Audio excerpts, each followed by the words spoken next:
Hello there. Do you have a black image or a black outline of an image that you'd like to be coloured? Here's how. For this outline image, the first thing you'll want to do is duplicate it so that you've got a spare for just in case.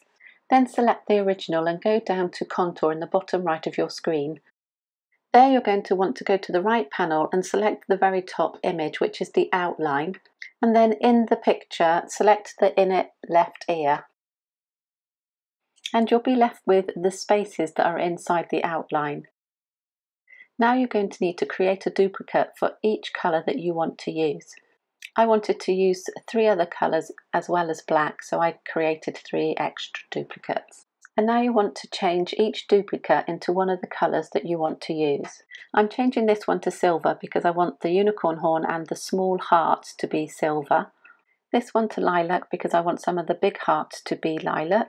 This one to mango orange because I want the remaining big hearts to be orange. For the final one, I want the ears and the eyelashes to be black, so I'm leaving it as it is.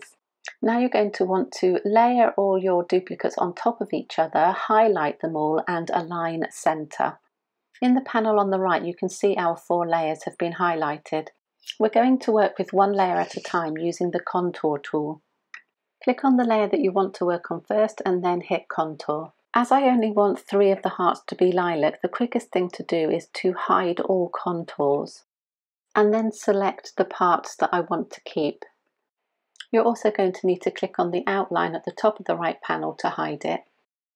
Then back on the canvas, select your next layer to work with, go back down to contour, hide all contours and select the pieces you want to keep in that colour. And also hide the outline again. And repeat the process for the final 2 layers. When selecting the parts that you want in the contour box, it can sometimes be easier to select them from the side panel and sometimes it's easier to do it from the picture. One of the pieces of the unicorn horn was particularly tricky to get hold of in the picture, so in the end I had to find it in the right panel. When you go back to canvas, double check that you haven't missed any pieces. And if you have, like me, then just pop back into contour and select it. If you're keeping one of your layers as the same colour as the original, you will still need to go back in to contour and remove the bits that you don't want to be that colour. When you've finished with each of the layers, you can see whether you want your outline back in or not. For the second image, you would go through exactly the same process, except it's much easier because you won't need to remove the outline each time you work on a layer. When you hit Make It and send your project to your mat, Design Space will have automatically put your pieces on different mats according to what colour they are. After they've been cut, you'll need to recompile the design. There are 2 tricks that will help with the accurate placement of each part. The first way is to create some registration marks, which you attach to each layer. To do this, you'll need to choose a shape such as a triangle, duplicate it so that you have one for each colour that you're using, and change the colour of each triangle to match the colour of a layer. Once you've done that, place one of the triangles close to your design, then place all the other triangles on top of it, highlight them all and align centre. Now highlight all your layers and ungroup them if they've been grouped. Next, you're going to need to use the Layers panel on the right. Select one of the triangles, then hold down your Shift key, then select the pieces that are the same colour as that triangle. Then go down to the bottom of the right panel and select Attach.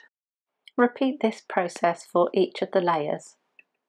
Once you've finished that, there's a couple more things you may want to do before you go to the Make It page. Firstly, you'll need to remove any other things on your canvas that you don't want to make. You can hide it by finding it in the panel on the right and clicking on the eye next to its name, or just delete it if you don't think you'll need it again. You may also want to reduce the number of mats that you put through your Cricut machine. You can do this by going up to the Colour Sync tab at the top right of your screen. So for example, I'm going to use a mixture of glitter, foil and permanent vinyl for this project. The green and the silver are both glitter vinyl, so I'm going to put them on the same mat. The quickest way to move them is to click on the coloured bar to the left of the pieces and slide it up to the mat you want to put it on. The pink's going to be adhesive foil and the black's going to be permanent vinyl.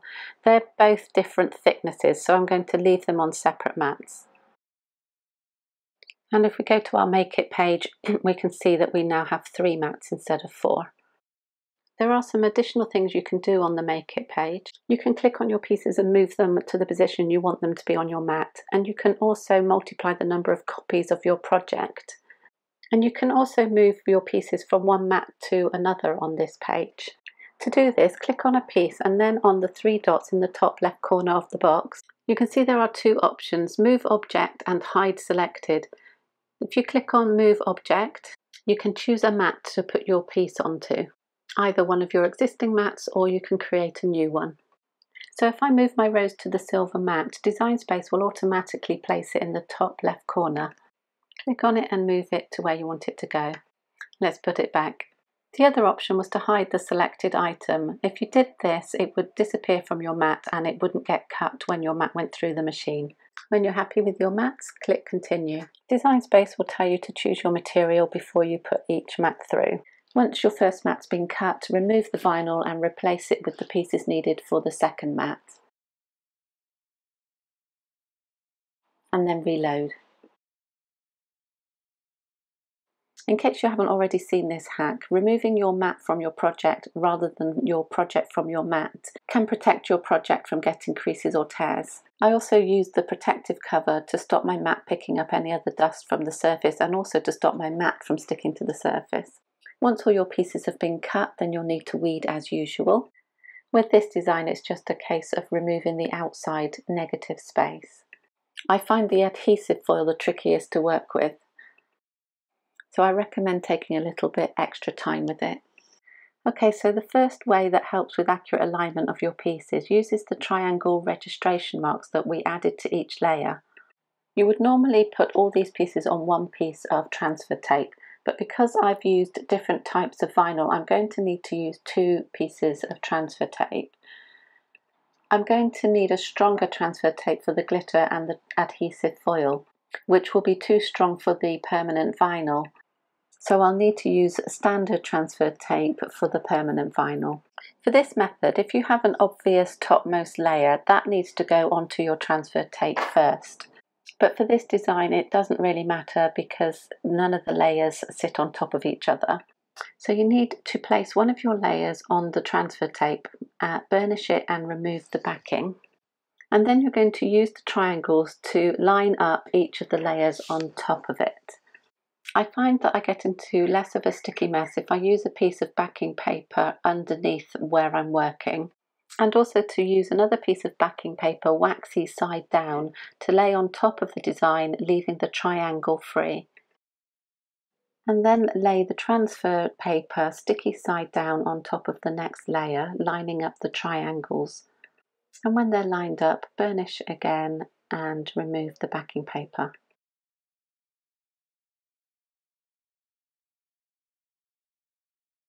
And then do the same thing with the next layer. Although a lot of people do use this method for lining up their layers, it's not my preferred method. I don't find that lining up the shapes is that easy to do. And once it's stuck, it's stuck.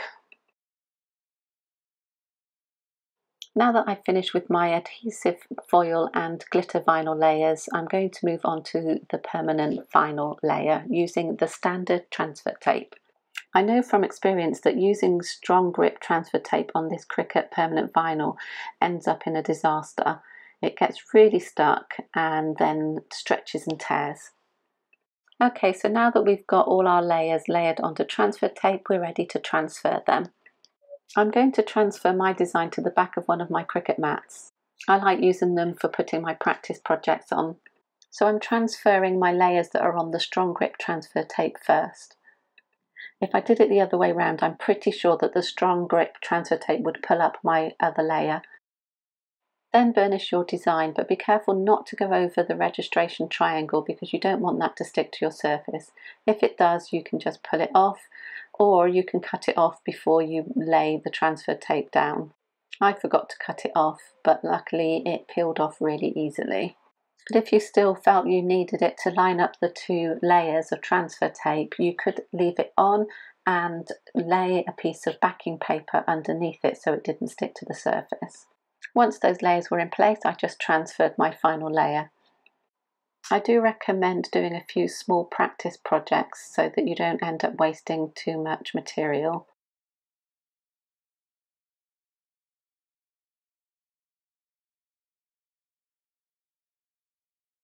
The second method that helps you to align your layers accurately uses a piece of parchment paper. This is my preferred method. You'll need a piece of parchment paper the same sort of size as your project. You're going to want to place your transfer tape on top of your piece of parchment paper, but leave a small strip of the transfer paper free. Line up your project to where you think you want it to go and then just stick down that free bit of transfer tape. Check you're happy with your position and then pull off the parchment paper. Then you can stick the rest of that layer onto your surface and then burnish it and remove the transfer paper. And then just repeat the process with the next layers. You can see very clearly through the parchment paper to where to place your layer before you stick the free bit of transfer tape onto your surface. While burnishing each layer, take care to only burnish the layer you're transferring at the moment and not the layers that have already been transferred, so that they don't get picked up by the transfer tape. This is definitely my preferred method for aligning layers accurately. I just find that it goes a lot more smoothly. I would be interested to know how you get on and which you would prefer. Let me know in the comments below. Bye bye for now.